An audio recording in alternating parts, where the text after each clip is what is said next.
And I'm Kat, and welcome to the Crime Chat. I am your forensic femme fatale. Natalie is your true crime addict connoisseur. We're just two normal girls who obsess about dark crimes, evil minds, and occasionally the unknown. And here's your disclaimer, chatters. The following Crime Chat contains adult content and descriptions of potentially violent scenarios today, so your listener discretion is advised. You've been warned, and before we get into today's Crime Chat, Season 3. 3 chatters! Can you believe it? Season 3. I know, we're in Season 3. This is fantastic. And as y'all know, we take kind of October as a month to research and refresh and kind of get a new thing going for the next season. And we've got quite the lineup for you guys. Yes. And like tradition, before we get into today's Crime Chat, Kat, what have you done? You're going to be disappointed.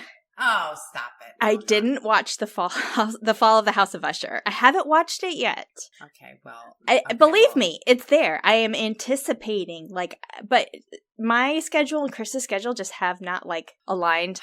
So I've been swamped with my school work. I've got work going on. I've got some contract stuff that I've been helping out with. So it's I've got these, all of the things going on. I've got family coming into town. So it's been a little cray-cray. Just, I've been doing a lot of reading for my class. Okay. So I finished my 2 books. I did a Sherlock Holmes book because we had to pick a classic and a contemporary book. Right. And then we sit there and you analyze it and everything. So I did a Sherlock Holmes book called The Sign of the Four. Okay. And I did, my favorite author is Patricia Cornwell. So I reread the last book of hers that I read. I reread it again, but I read it as a writer and not as a reader for entertainment. So that was super interesting. Okay, so I want to get into a book again. What would you recommend? Wow. Something true crime, but maybe juicy. I love Sherlock Holmes. So if there's this, but I don't want to read another, give me something else that I wouldn't think of. That I would never in a million years even think of the author. Oh gosh. There's so many. And James Patterson he's another one of my favorites. I know he's kind of cliche.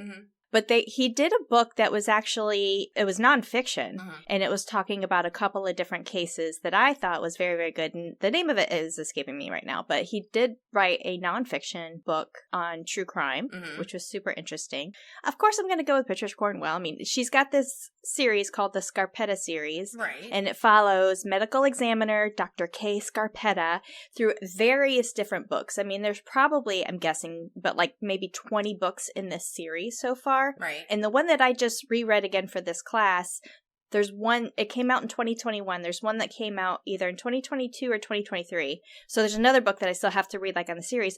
But I personally like series books. Not everybody does, but I personally like series books because I like to be able to follow the character. It's like an ongoing movie.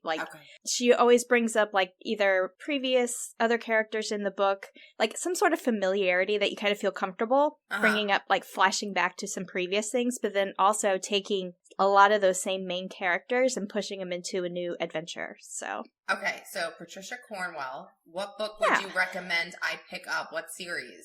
Well, the Scarpetta series. Scarpetta. And you have to start from the beginning. Phonetically, by the way. Well, it's Italian. Her backstory is she's an Italian.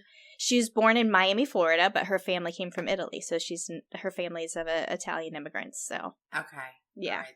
Sounds juicy. All right, and then now for the next podcast, I'm gonna tell you. I'm gonna go pick it up this weekend. Okay. And I'm gonna read some of it. I'm gonna tell you what I think. Okay. We should do a book club. Crime Chat book club. Yes. Yes. But we're gonna have to feature my own book when I eventually get there one day. Yes. So that's kind of all I said. Follow the House of Usher is on the to-dos. Trust me, I know it. Okay.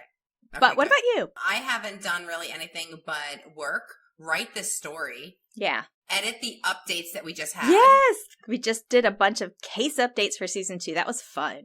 Yes. Yeah. And you know something? I noticed that so my dog is named, her name is, I have 2 dogs, Bella and Samantha. And for years, and I just made this connection, for years, I have always said when I walk Samantha, I'm like, Samantha, go do your shit business. I have been saying that for 12, 13 years. The dog is 13, 14 years old. I've been saying it for as long as she's been around, and I just said, holy crap. Holy crap. Because her name is Samantha, so I always said, business. Go do your Samantha business. That's hilarious. Oh my gosh. Yeah. Well, okay. So to get into our cases today, because we're doing 2 stories. Yes. This is going to be kind of part of our theme when we'll do our season premiere. Our season finale is going to be on female serial killers. And then our bonus episodes, which are the 5th Saturday of the month, only available on Patreon in full, will also include female serial killers. So get over to patreon.com/crimechatnetcat to subscribe before all the shabusiness gets going on. Yes, and it seems like the chatters, they do like murderous females for some reason. They do. Yeah. 4 of our top 5 last year were all female killers. Yep. Okay, so let's get into it. Let's get into the deets. So the U.S. leads the rest of the world in documented serial killers with a whopping 3,613 serial killers as of 2020. Yeah, that's a lot. Yeah, so England, not so close second with 176 serial killers as of 2020. Like, it's a huge gap. Like, number 2 is literally like, what, 3%? They're so normal. Yeah, like they're normal and they're like caring, loving people, and we're just, what the hell? We're murdering. The data tracks a number of serial killers that have been active each year, too, with 1986 being the peak in the U.S. Generally, murders by serial killers in the U.S. was at the highest between 1970 and 1990. Yes. We know that. Yes. Which is when some of the most sensationalized killers, and we're thinking Bundy, Dahmer, Ramirez, Gacy, Kemper, amongst many more. A lot of the people that we have covered. And we covered one of these people, right? Kemper. We did Ed Kemper. Two-parter last season. Yes. Yeah. He's the smartest one out of all of them. He is. Okay. Well, while men make up a majority of this surge, women serial killers have remained fairly stable over the centuries because we don't get caught. But talking about female serial killers, did you know over the last century, women made up about 11% of all serial murder cases? Yeah. Most recently, it has decreased to about 8%. Of these percentages, about 70% of documented female serial killers, their motive? Financial gain, girl. Yeah. Do it for the money, money, money. Yes. Now, typically women don't torture or butcher their victims. Rather, they opt for more quiet killers. Where did you come from, Valerie Pate? Okay. She's a minority in the modus operandi, which is typically poisons. So this accounted for nearly half of all female serial killers use poison to kill their victims. The other half included smothering, knives, guns, Valerie Pape. Women are more likely to kill people that they know with poison or asphyxiation. And this was about 80%. They knew their victim. You got to piss us off. You got to piss us off. Drawing less attention to their crime, they also tend to kill either at work or at the home.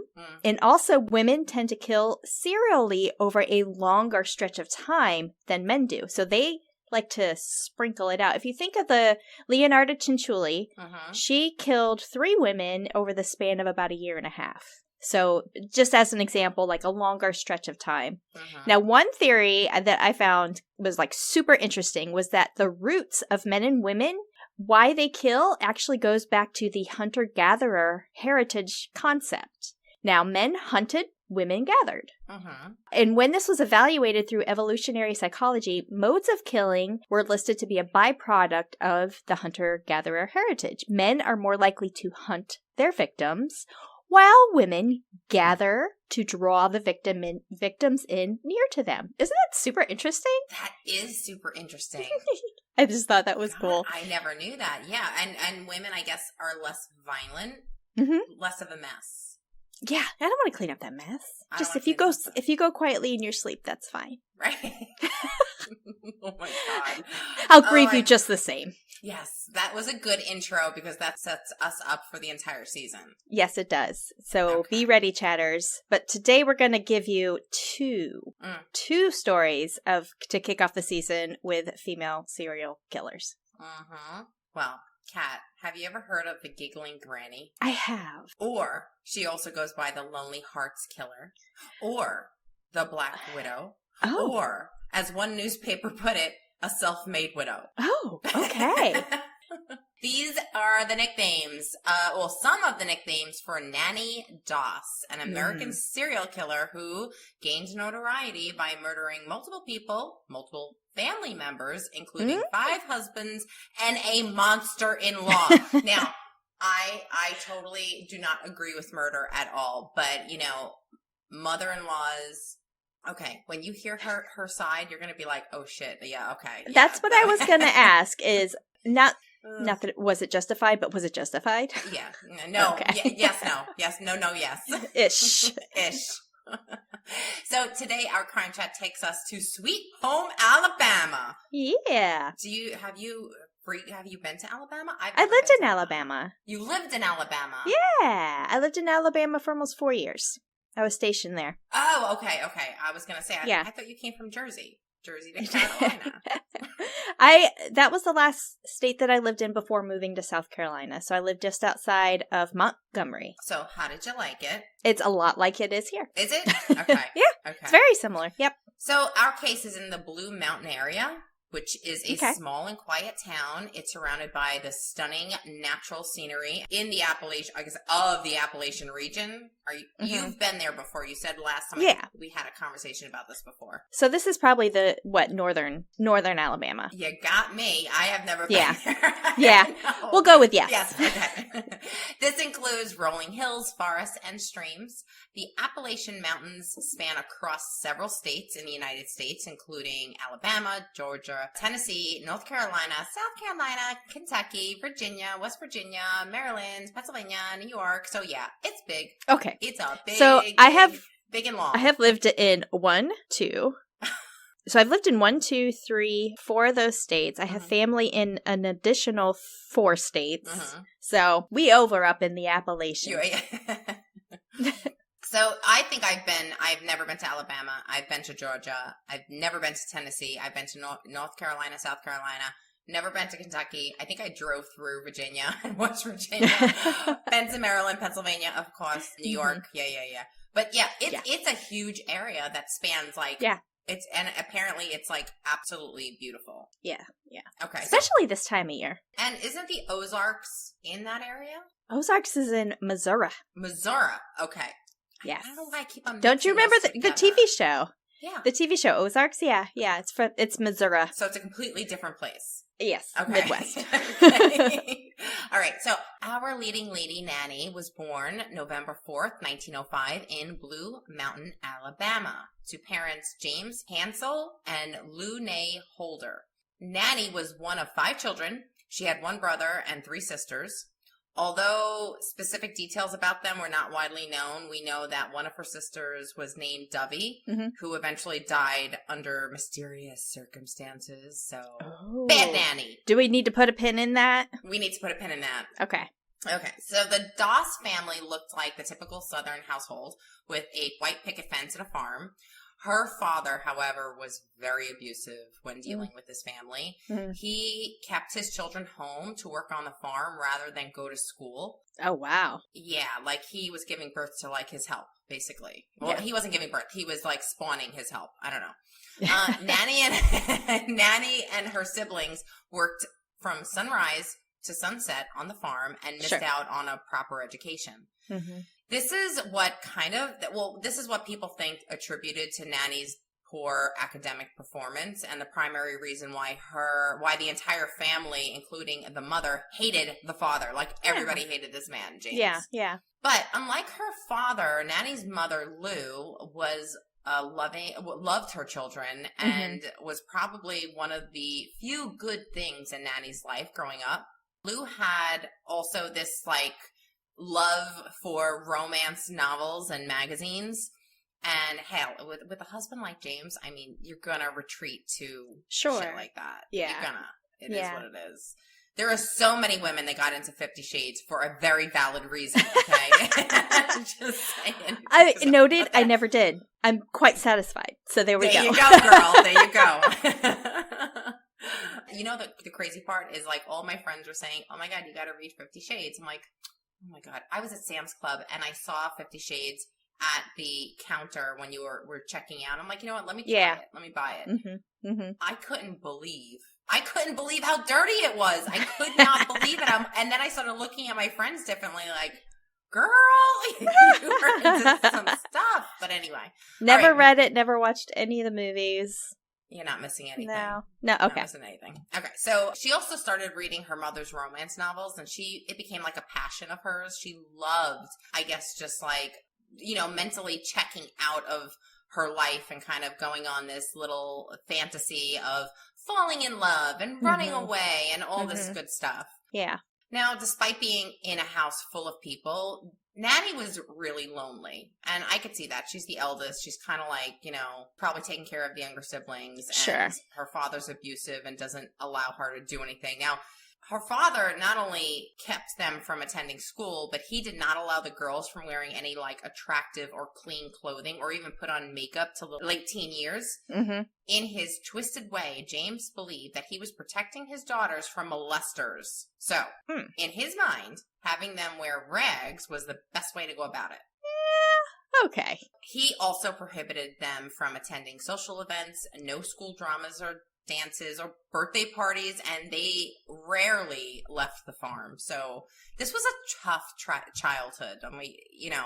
Nannie gonna go crazy. Yeah, Nannie. So Nannie reported also a childhood injury later on. She said that when she was about 7 years old, Nannie and the whole family just went on a train to visit some relatives in southern Alabama. Mm-hmm. And the train like stopped abruptly and Nannie was thrown from her seat and she hit her head on like a metal bar that was sitting in front of them. Oh. In what she said was like due to the impact, like she, well, allegedly got a head injury. And from that point on, now this could be all true, you know, but this is also from a 7-year-old girl saying like she remembered this. Like she was never, there was no like medical treatment. Sure. She said from that point on, she suffered from severe headaches, blackouts, dizzy spells, and also later suffered from depression.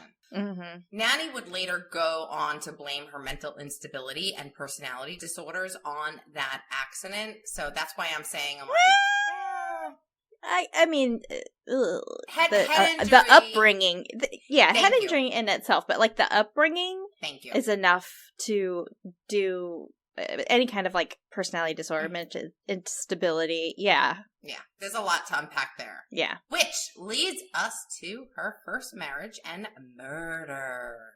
In 1921, Nannie started her first job with the linen thread company. It was at this job she met Charles Bragg, a co-worker at the factory. Mm-hmm. Their two started dating with the approval of Nannie's mother, of course. Mm-hmm. The young couple dated for about a few months, and then her father got involved. And at 16, he said, Nannie, you need to marry that man. Go get married. Oh, okay. And being a good girl, she obeyed, and the couple was married. She was 16 years old. Wow. Well, I mean, that was kind of typical in that time. Yeah. And the crazy part is I don't know. There's not a lot of information about everybody else in this story. It's a lot of information about her, but it seems like a lot of people separated themselves with this woman. Okay. And you'll see why. Sure. You would expect things to get better once she got married and was able to leave the house, James's house, right? Mm-hmm. But no, her situation got considerably worse, okay? So she left an abusive house. Her father's abusive house. Right. And then she moved in, with her now husband, Charles Braggs. But Charles had a mom, okay, who moved in with them. With them? Like, she didn't move in with Charles and his mom? No.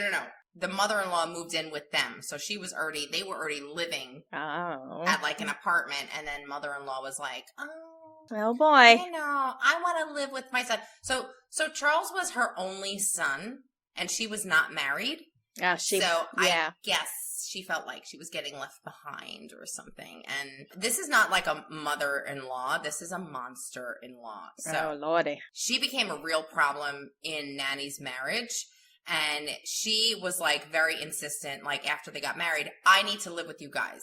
Please bring me in. Da, da, da. And of course, Charles was beholden to his mother and basically did anything his mother said. So Nannie did not have any power here. And that's hard for a woman to accept. I'm sorry. Yeah. So Yeah. At this time, though, I mean, it was more of a culture socially accepted for the woman to be the homemaker and to listen to the man. And And I think like with this, and this happens a lot, especially in Italian households. Like I always felt like as a woman, if you have a daughter or a son that gets married and you're now maybe living in with them, like you are no longer Queen Bee. Yeah. She is Queen Bee. Yeah. You are now Queen Mother. Yeah. Okay? Yeah. So you sit and do nothing, but you really have no say. Like you need to give the other woman the ability to have that authority, and a lot of mother-in-laws take that away because they don't want to let go of their son, and it really is a sick, twisted little relationship. But I see you mother-in-laws, you gotta stop that. That's not good. You're gonna end up like this lady. Okay.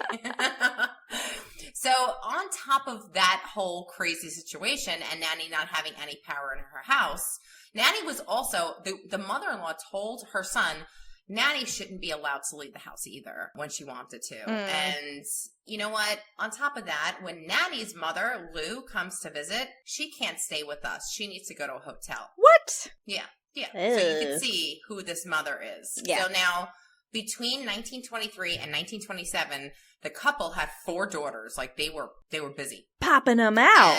And within that time, the mother-in-law's temperament only got worse and worse because you know what? Now she has a woman not only competing for her son's love and attention, but now she just produced 4 more girls that are competing.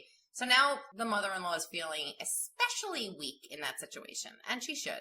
But Nannie started to drink to escape the hell that the mother-in-law put her through every day. And I mean, I don't mean to sympathize with the serial killer here, but I'm just saying, like when, you know, you're raising 4 young kids and you have other adults in the household going against you, that's got to be a hard situation to be in. Yeah. You know, I feel she needed some sort of escape. She apparently didn't have any books to escape anymore. No. And you kind of feel bad for her for a moment, but that moment's going to be gone. Okay. During her escaping and drinking a lot, she also became heavily addicted to drinking. She became an alcoholic. Her marriage to Braggs started to turn sour as both partners suspected that the other one was cheating. Okay. And they were both correct. Oh. Yeah. So Braggs started to disappear regularly for days at a time, and his mother was like, "What? There's nothing to see here. He's doing his thing. He's hanging out with So this actually is what triggered Nannie's murderous streak. Sure. So in 1927, 2 of Nannie's daughters mysteriously died after having breakfast. Oh. Yeah. An investigation into the incident revealed that both girls had died as a result of food poisoning, which was weird because Nannie reported that she shared the same breakfast with them, but surprisingly, nothing happened to her. Okay. The issue here is that I am not sure which 2 daughters she poisoned. It's not anywhere to be found. Okay. Like, I don't know if they were the oldest 2 or the youngest 2. Like, I don't know who. There's no names attached to this. It's crazy. Well, it might be the oldest 2 because if you're thinking that she's got 4 kids under the age of 4, the oldest 2 are probably the ones eating, like, real food. Right. So this is 1927. So let's say the first daughter, 1923, 1924. Right. So they would be sitting eating, like, eggs or something. Yeah. Right. Oh, my God. All right. So soon after the incident, Braggs fled the house with their eldest daughter, Melvina. So the eldest daughter wasn't killed then. Right. I just answered my own question. I love when that happens. Okay. All right. So, how do you, Melvina? So it looks like the 2, Melvina. That's what it looks like. Yeah. Okay. So it looks like the eldest and the newborn were the 2 left behind. Okay. Soon after the incident, Braggs fled the house with the eldest daughter and also the newborn Florin. It's a pretty name. Florin. Yeah, that is. I was going to say, yeah, that is Florin. Florin is a pretty name. This all happened after his mother. Okay, monster-in-law was onto something. Because you know what?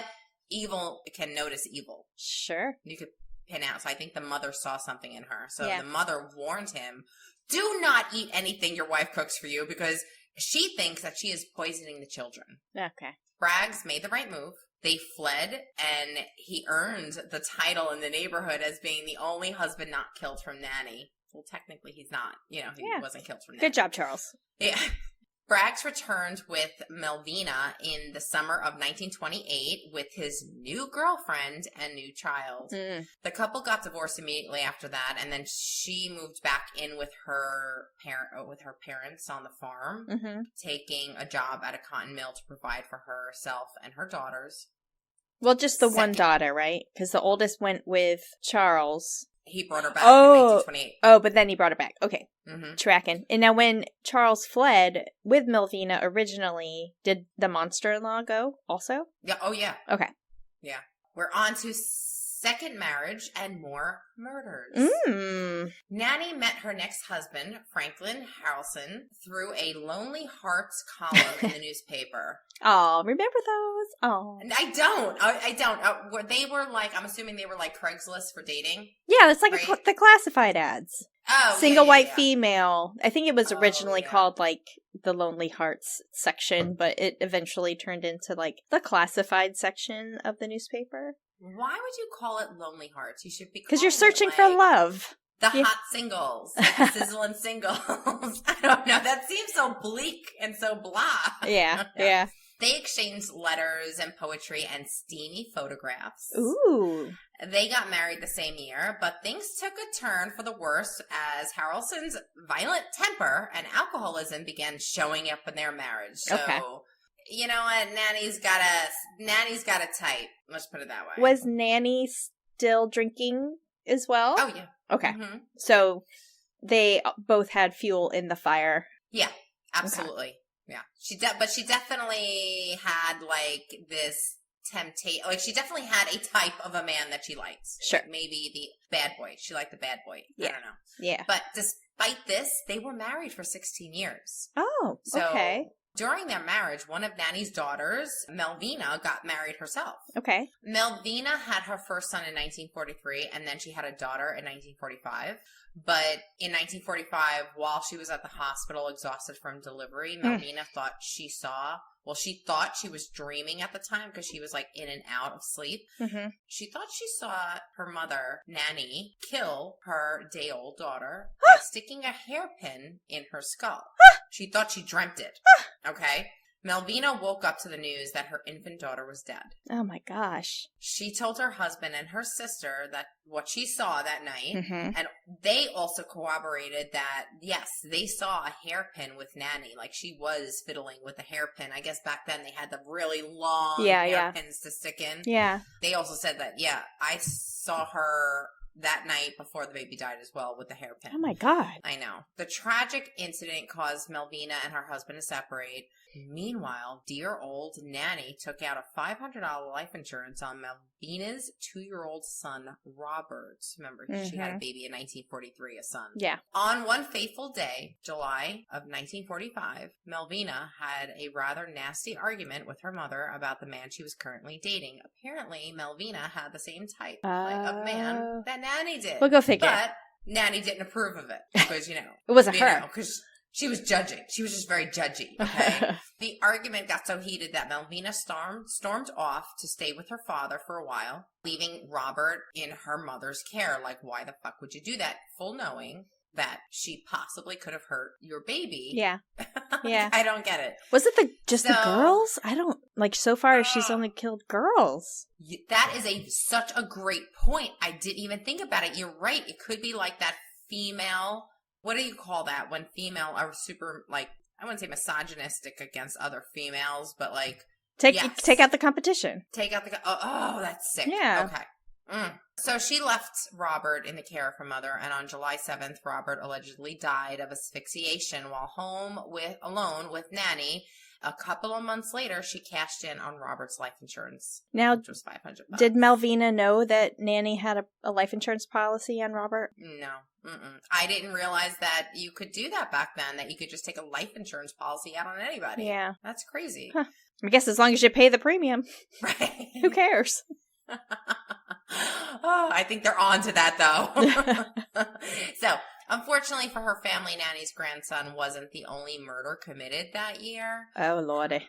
Her husband was next on the list. Mm-hmm. Nannie put rat poison in his whiskey the very next day, and Harrelson was dead the same day. Yeah. Third marriage, and even more murders, Kat. This is a serial killer that just keeps on giving, okay? Yep. Nannie met her third husband, Arlie Lanning, which is short as Lanny. Okay. Also through the Lonely Hearts column in the newspaper. Oh, Lordy. I know. This time the couple were married only after knowing each other for 3 days. Okay. But apparently Nannie had a knack, like I said before, for picking out bad apples, because guess what? Was a prolific womanizer and alcoholic. Okay. After a few years of a turbulent marriage, her husband, who was young and seemingly healthy, died of what was diagnosed as heart failure. Mm. Nannie hoped that she would get the house, but it turns out that Lanny left that for his sister in the will. Oh. So, Nannie set the house on fire. However, well, she set the house on fire to collect on the hefty insurance money. Sure. But the one thing she left behind was Lanny's mom was in the house. 2 murders right there in that house. Yeah. Lanny's mom had a broken hip, and she lived with them. Mm-hmm. She couldn't ambulate. She couldn't get up and flee. Okay. At this point, Nannie moved in with her sister, Dovey, who was bedridden at the time. Dovey met an untimely death soon after. Nannie moved in. So now she's got her house. Yep. Fourth marriage and some more murders. Nannie decided to join a dating service this time. She's like, you know what, the Lonely Hearts, they're only providing corpses. Like, I need a husband. So she ended up joining the Diamond Circle Club. Mm-hmm. This seemed to work out really well for her because this is where she met her fourth husband. Now, question, why do these women always find husbands? It's just what you did then. But they always get married multiple times. Always. Like, I don't understand, like, what is it about them that men just find, like, alluring? And she wasn't exactly attractive. I'll show you. Well, the master manipulators. Yeah, narcissists. Yeah, you're right. Yes. They know how to get what they want. Mm-hmm. Including making men fall in love. Yes. Well, it worked well on Richard Morton in 1952, who, unlike her previous husbands, was not a raging alcoholic, but Morton was still a womanizer. Okay. And he spent most of his nights with different women outside of his marriage. Oh. Only a year into the marriage, Nannie was already plotting how to murder Morton. Her mother dropped in unexpectedly. So there was one day where she was furious about finding out that he was like with other women, and she was like, that's it, I'm killing him, that's it, I'm getting the arsenic, da-da-da. And ding dong, Lou is there at the house. Oh, okay. So Lou kind of like, without realizing, foiled her plan. Right, and saved Morton for now, you know. Yeah. So Nannie's mother, Lou, had lost her husband, Nannie's father, James. Yeah. And she thought at this time it was a good idea to move in. So I guess back then you didn't write letters or anything. You just showed up at the doorstep and like, I'm here, you know. So, but this was a fatal mistake because only a few days into her visit, Lou experienced severe stomach pains before dying. Yeah. That rat poison's a bitch. I know, that arsenic, it gets in everywhere, okay? So only 3 days later, Nannie killed her husband by spiking his coffee with arsenic. Arsenic for you! Arsenic for you! Arsenic for you! Who did that? Oprah did that. Oprah. With the cars. That's right. Yeah. Only a few months later, after the death of her fourth husband, Nannie was already looking for a fifth hubby. Lonely Hearts is right. No, this is now the Diamond, what is this? The Diamond Circle Club. Well, I know, but she has a lonely heart. She does. Owner of a lonely heart. So she found him 3 states over in Oklahoma. Samuel Doss is the only husband with no obvious flaws. So he wasn't an alcoholic. He wasn't abusive. He wasn't a womanizer. But Nannie still found reasons to want him dead. So she just needed to get out of Alabama. Yeah. The only clear reason or indication of why she would want him dead is that he was a minister and didn't allow romance novels in the house. So in her mind, he needed to go. Okay?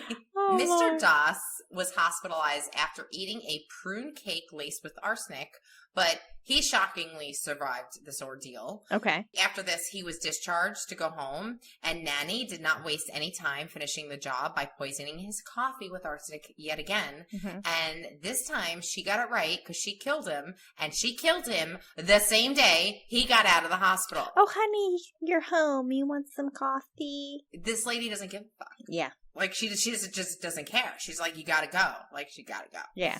As per her usual MO, Nannie had taken out 2 life insurance policies on Mr. Doss, but the doctor this time found that his sudden death was strange and highly unlikely and ordered an autopsy to be carried out. Yeah, they weren't as regular as they are, like, now. Right. Yeah, they had to be, like, you had to have a reason to have an autopsy. Mm-hmm. The autopsy revealed heavy amounts of arsenic in his system, which confirms the suspicion, and Nannie was immediately arrested. Mm. Nannie refused to confess. Oh, you're going to love this. Until they agreed to let her have romance novels in jail. She's like, I'm not telling you shit until I have my romance novels. Oh my gosh. Okay. That's an easy one. Yeah, but there was like a strong connection between, like, she didn't know anything about love. Obviously, her childhood was traumatized her. Yeah, I mean, her idea of love was written in the novels. Thanks, Jane Austen, you know. Yeah. So she confessed to killing her grandson, Robert, her second husband, her third husband's mother, her sister, Dovey, her mother, Lou, her fourth husband, and her fifth husband. Now, this is what's unclear. It is unclear if she confessed to the killing of her 2 children early on during her first marriage. Yeah. And also Melvina's baby. Like, I didn't see that. Oh, okay. So, but it does say that she did kill these people. So it's like, I'm assuming that they're assuming that they connected the dots, but I don't know if she actually confessed to it when she was confessing. Gotcha. Else. Maybe that was part of a plea bargain or something. I don't know. So she earned the nickname the Giggling Granny because she was constantly giggling and smiling while admitting or discussing her crimes. That's what I was going to ask you. Why the Giggling Granny? But you know what? We just had Taylor Ship Business who was doing the same exact thing. True. The giggling, the smiles, the not, like, she's just having, it just totally disconnected. Yeah. Well, because of her gender, Nannie escaped the death penalty, but pled guilty on May 17th, 1955. And she got a life sentence without the possibility of parole. She often joked and smiled during the interviews with the reporters when discussing the murders. This even freaked out the prison so much that they said that she is only allowed to work in the laundry department. She is not allowed anywhere near the kitchen. No knives. She is not to cook. No knives. No, she can't poison anybody. She wasn't allowed near the kitchen. Okay. Nannie died on June 2nd, 1965, after suffering from leukemia in the hospital ward of the Oklahoma State Penitentiary. She was buried at Oak Hill Memorial Park in Oklahoma with no family claiming her body or even showing up for her funeral. Not surprised. Bye. She didn't have much family left anyway. No, she killed them all. She killed them all. I mean, Melvina, if I was her daughter, I would disown her, but that's ridiculous. It's terrible. Woo! Everybody was dead. I know. And except for Florin, too. That's my story, girl. Florin. Woo! That's a pretty name. Okay, well, that was awesome. I did not know all those details about the Giggling Granny, so thanks for doing that. My story today is going to give you some serious Julia Tofana vibes. I'm here for it. And if you don't know who that is, chatters, go back to season 1, episode 7, a crime and cosmetic segment called Aqua Tofana. Aqua Tofana. So as we know, we kind of talked about poison is often a weapon of choice when assassinating the powers that be. Starting in the very early history of Rome, today's story sets back into the days of the Roman Empire. We're going back. We're going like way back. Way back. And we're going to be highlighting the very first documented serial killer in history. And you guessed it, it's a woman. Now, many people think there's a limited number of women who have committed murder. However, that's not really the case. We talked about it a little bit earlier. Perhaps women are just simply better at getting away with committing these crimes and better at using more discreet methods, like poison. Now, while most women do not use physical violence, it is merely just comes down to brains over brawn. Today's story is about Locusta of Gaul. She was born in Gaul, a Roman province that is mostly enveloped by modern-day France today. And although the time frame of her birth is not exactly known, it's likely that she was born in the last years of the reign of Caesar Augustus, which was the very first Roman Empire. He reigned from 27 BCE until 14 AD. Or she was born during the first years of the following Roman Emperor, who was Tiberius, and he reigned from 14 to 37 AD. So we're talking like 2,000 years ago. Yeah, we're going way back. Yeah. Way back. Okay. Now, as a young girl, Locusta learned about the medicinal and harmful characteristics of botany. She was highly educated and skilled in the use of these herbs, including the benefits and dangers of certain plants. Locusta enjoyed poison making the most and considered it to be the pinnacle of her craft. At some point around 40 AD, Locusta ended up moving from Gaul to Rome. It's unclear originally, there's no documentation for why she moved there, but perhaps it was aided by her well-known reputation of being quite the mixer of the macabre. However, she would soon learn that people around her in Rome were very ambitious and greedy. Now, Rome at this time, a little history lesson here. Rome at this time was in the midst of transformation, as the last two emperors, both Tiberius and Caligula, were both murdered by those closest to them. The city was filled with power struggles and assassinations. A common way to assassinate was with poison, and needless to say, Locusta found herself at home.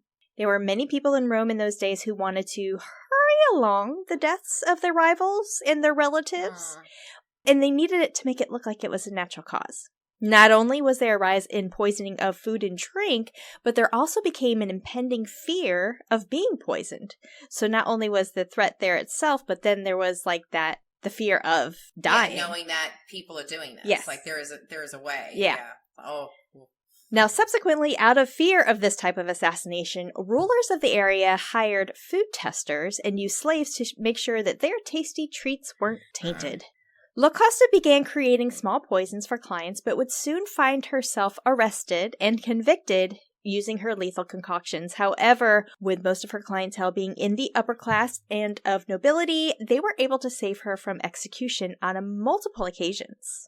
And her skill as a maker of poisons was quickly recognized. Locusta of Gaul was hired as the official poisoner of the imperial court. I was going to say, she's got a particular set of skills. She does. Now, one who benefited from Locusta's talents was Agrippina. She was the fourth wife and niece, because they married people of their own family at that time, of the current emperor, Claudius. Agrippina was able to convince Claudius to make her son from a previous marriage, his name is Nero, name him the heir. So you've got the emperor, he's married, and the wife is saying, he's not your son, but my son from the previous marriage is older than our son together and should be named heir. This obviously, we remember, this was huge, right? Naming who was going to take after you. They did have a son. Claudius and Agrippina did have a son. His name was Britannicus. And it would be possible that Claudius, at some point in time, would actually change his mind, saying, no, I want my son. Depending, of course, how long Claudius lived, if Britannicus was able to be of, a healthy, mature age to be able to take over, he could change his mind. Okay. But Agrippina grew impatient, and she devised a plan to get Nero, her son from the previous marriage, on the throne sooner rather than later. Now, supposedly, their marriage was a disaster anyway, and Agrippina was documented saying that Claudius was an even bigger fool than her son Nero. Further, the empress wanted some rare compound which might derange his mind and delay his death so no one would suspect the crime. So a lot of this was written down. She kind of made her wishes known. In 54 AD, Agrippina hired Locusta. And as I mentioned, Locusta was quite famous among the aristocratic people, and they conspired to kill Emperor Claudius. Agrippina knew that Claudius dearly loved mushrooms, and she also knew that the emperor had food tasters, so they came up with a plan. First, Locusta supplied poison intended to irritate the bowels of Claudius's guard and food tester, so they were going to get the food tester and guard out of the way. With him out of the way, poison was then spread onto a dish of mushrooms, Claudius's favorite food. Back then, it was common for, I don't know if you've ever heard this, it was common for a feather to be used to induce vomiting if you suspected that you were poisoned. Never heard of that. Never heard of it. Ugh. And being a cautious man, Claudius always had a feather nearby. In the event of suspected poison, he could use the feather to tickle the back of his throat, make himself vomit, get rid of the poison. Oh, gross. So on this day, Agrippina served him the mushroom delicacy herself because the food tester was gone, right? Had some irritable bowels. Mm-hmm. And Claudius consumed them without hesitation. It is also possible that the poison mixed with the mushrooms also made him fall ill. It was the death cap mushroom is what they used. So it's possible that this mushroom mixed with the poison is what caused him to be ill, but the death cap mushroom was also his favorite. Oh, a death cap, that's an actual mushroom? Yeah, the scientific name is called Amanita phalloides. Phalloides. Yeah, nailed it. So he eats the mushrooms, he becomes sick. Claudius's own doctor, Gaius Sternius Exavon. You're doing amazing, girl, I'm going to say. His own doctor inserted the feather into the emperor's mouth in order to induce vomiting. But they had a backup plan. The feather itself was also coated in poison. And that's what actually killed Claudius. Girl, she is on it. Not to mention, I think you're good at pronouncing these names because you are, you know what? You are, your name is derived partly for Greek. It's Irish and Greek. You are Irish and Greek. Yeah. Kathleen. I'm a geek. I'm a geek. Now, of note, not only was Agrippina smart enough to hire Locusta's services for the poison, but she also convinced the emperor's own staff to take part. On October 13th, in 54 AD, Emperor Claudius was dead, and the 16-year-old Nero was named emperor. Agrippina was thrilled. It worked. At the time, she wasn't suspected of murdering Claudius, but Locusta was immediately arrested and convicted because she was so well known as the imperial court's official poisoner. Yeah, wow.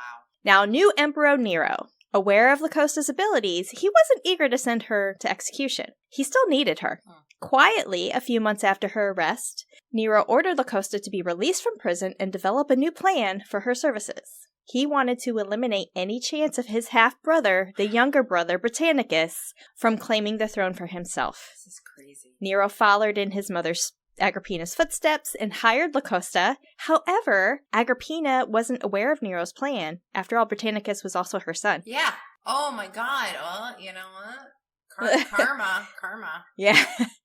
So Locusta was ordered to create a poison to kill Britannicus as swiftly as possible. Historical sources say that Locusta used Atropa belladonna, commonly known as the deadly nightshade, and quite possibly arsenic, hebanine, mandrake, aconite from monk's hood, whatever that is, cochleum, hellebore, and yew extract. These were some of the most efficient and well-known poisons in ancient Rome at the time. However, Locusta's initial poison wasn't enough to kill Britannicus. It failed on the first try.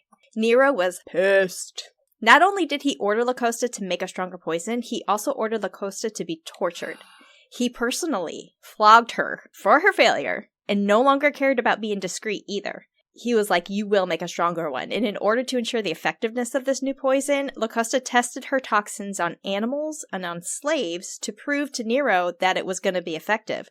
During the testing period, when the deaths were either like too slow or the poison was ineffective, they ramped it up until they were satisfied of the results. Oh boy. The second try, 13 years old at this time, Britannicus, he was invited to a family dinner with the emperor and their mother. And at the time, Romans... You might not know some of this stuff. That's super interesting. Romans actually drank wine mixed with hot water. And depending on the consumer's preference, sometimes it was then cooled with cold water. So like they would raise it to a temperature and then cool it if you liked it cold, or sometimes they liked it hot. Right. I'm confused. So like the water itself was either hot or cold? So you'd have wine. Right. And they would add, it was typical for them to add hot water to it. But if it was too hot, like if the emperor or somebody wanted to drink it right away and it was too hot, they would add then cold water to cool it down a little bit. Mm-hmm. Okay. So it was like playing with the temperatures of the wine. So Britannicus requested his wine to be cooled. He liked it cooled. He didn't like it hot. Mm-hmm. Have you ever had Glühwein, hot wine? It's so good. I want to say yes. I want to say I have had something like that. I don't know the name of it. It was a very long time ago, and I did not like it. You didn't like it? Okay. Well, the first time I had it was in the Christmas winter time frame when I was in Germany. Right. And I loved it. So good. I loved it so much, I actually make hot wine in the winter months here. So what do you do for hot wine? How do you put it together? Is there a particular brand that makes that? So good? you can buy it. Okay. You can buy it, and it's usually a German brand. So like I'll go on base because I usually have it there without seeking it and going out too far. But like they'll have it on base, and it's made for heating. So you buy it in the bottle like you normally would. I just put it in like a little mini crock pot. You can put it in a pot. You can add like spices to it. Cloves, nutmeg. That sounds good. Okay. Yeah, there's a lot of things you can make with it also. Okay, so back to the story. So Britannicus, he requested his wine to be cooled, and his taster apparently did not test the cooling part of the water. So when he tested the wine, he only tested it when it was hot. And then when the cooling water was added to it, the water itself, the cooling water, is what Locusta had poisoned. Wow, this girl is good. She's good. Okay. Yeah. Scary good. Britannicus also apparently had epilepsy, and Nero had taken advantage of that. So once the poison was delivered to Britannicus at the dinner table, he felt ill immediately. When he ingested the poisoned wine, it circulated so rapidly in his veins that he became incapacitated and lost the ability to speak, much like a seizure. So when Britannicus began to convulse, Nero reminded the dinner guests and family members that his half-brother had a disease and his epileptic seizures were common. You can just leave him. He's fine. He'll be fine. Many people were aware of this. Like, he was reminding them, and so nobody did anything. No assistance was called. Wow. Agrippina was pissed. Because she knew exactly what her son was doing. She recognized the plot immediately. And she was mad that Nero didn't consult her on this. She should have opened a can of whoop-ass on him. How dare you kill your brother without me? Like, come on. So she began to eat her dinner calmly, careful not to let her face show any sign to her son Nero or any of the guests that terror was actually filling her heart because she thought she was going to be the next target. Mm-hmm. The other family members soon returned to their meal as well. No one was brave enough or foolish enough to do anything about Britannicus against the Emperor Nero's wishes. He was eventually taken to a room to recover, but of course would succumb to the poison. Also, poison apparently turns their victim's skin either a color red or color blue at this time. Mm-hmm. To avoid any suspicions, Nero had Britannicus buried in the same day of his death and covered his skin with like a white chalk-like substance to make where this... so Joffrey comes to mind. Mm-hmm. You remember like how his skin was turning like the different colors and stuff when he was poisoned? So that's kind of what I picture. Okay. So he died. They put this chalk-like white substance on it to make it look like nothing was happening. However, it rained that night. And as people are out there, honoring Britannicus, like outside, and he's there and they're mourning him. It began to rain and it washed the chalk away. And this revealed Britannicus' skin, like, immediately. And again, Locusta was accused and arrested of creating this poison that killed Britannicus. Not only did Nero exonerate Locusta of this and all previous charges of any poisoning ever, he gave her immunity for all future ones. What? Okay, Nero. Okay, Nero, I see you. Nero and Nannie, they would make a perfect couple. Upon Britannicus' death, Nero rewarded Locusta with pardons, lands, lavish gifts, and condemned prisoners for her experimentation. Oh, God. Nero then allowed Locusta to open a school to teach others how to create poison. Are you kidding me? Her new formulas were tested on animals, enslaved, and then the condemned criminals. And while the exact number is not known or recorded, Locusta herself likely killed hundreds, while her poison-making students, their deaths were in the thousands. And on top of that, she got rich off of it. Wow. So this is like the first study facility, like the first, like, what do you call that when you have that, like the chemical, like a lab, right? But it was like, just particular, just to take, like, just those labs that, like, unfortunately they use animals and stuff like that. Yeah. What do you get? Those testing facilities. Yeah, like, it's a testing, that's exactly what it is. Yeah. She had her own testing facility that she was Like teaching students. It's like a med school. Is this like for the botany. first one, though? Is this like the first testing facility? Quite possibly. Wow. That's crazy. So the imperial court had at this point earned a reputation within Rome for poisoning. And afraid that somebody would strike him down, Nero carried a deadly poison to commit suicide with rather than die violently by a slower acting concoction. Wow. It's like when you the spies when they're caught and or they don't want to say anything or whatever, they eat they pop the pill. Mm-hmm. Yep, it was like that. So Locusta was free. She was becoming very wealthy with her testing facilities, but her contentment was brief. Becoming aware of what he had done, citizens revolted against Nero, and the Senate actually had condemned him. In 68 AD, before he could be brought before the Roman Senate to stand trial for his many crimes, including the murder of his brother Britannicus, Nero killed himself with his own dagger. I don't know why he didn't just bite the poison, but whatever. A coward. I wouldn't want to. Yeah. So Nero's successor, his name is Emperor Galba, very quickly arrested Nero's cronies, anybody who conspired with him, and sentenced them to death. And then he also caught Locusta and condemned her to death in 69 AD. Any documentation of the trial has, of course, since been lost. However, it was known that Locusta was made an example of by Emperor Galba. He wanted to send a message that the new regime would not abide by the old rules and would act according to the law. Okay, at least he didn't hire her. No, he didn't. Some accounts say that Locusta was smeared with vaginal juices of a female giraffe, raped by a specially trained male giraffe, and then torn apart by wild animals for her death sentence. Some accounts say that. However, that's beyond any imagination. Yeah. It's more likely that she was hauled through the streets of Rome and executed by human hands. Mm-hmm. Either way, her execution was severe, even actually by Roman standards at the time.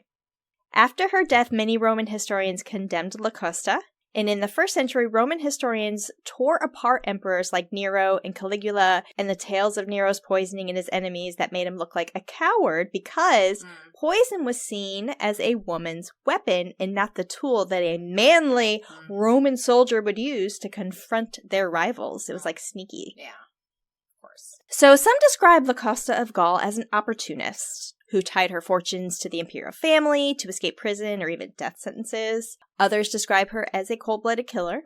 On one hand, she is depicted as a ruthless woman who tested her poisons on the innocent. On the other hand, sources claim that she killed indiscriminately, and unlike most serial killers, she likely did not have any thrills from her kills. Either way, the Locusta of Gaul has gone down in history and is the very first documented serial killer. Yes. How many people do you think she killed? Thousands? Well, I would think thousands, but I can see that, her students and testing all of the different formulas, that would likely be a lot more. Well, we know that she made her way, when she left Gaul, she was already kind of had a name for herself as being a botanist, a poison maker, and she had this reputation of being the imperial court's official poisoner, so she, who knows? Yeah. Who knows? That's crazy. Oh my God. At least hundreds. Hundreds. I think thousands.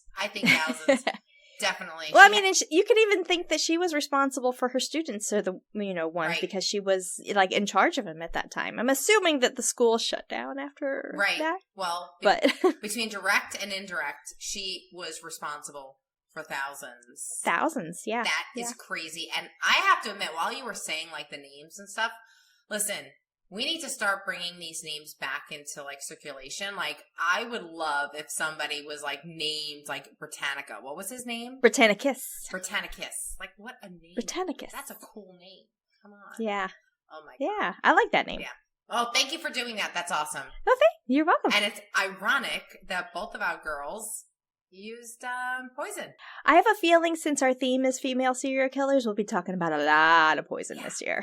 Well, because we don't want to leave you hanging, chatters, for more information on this case, please check out After That Crime Chat, only available on Patreon.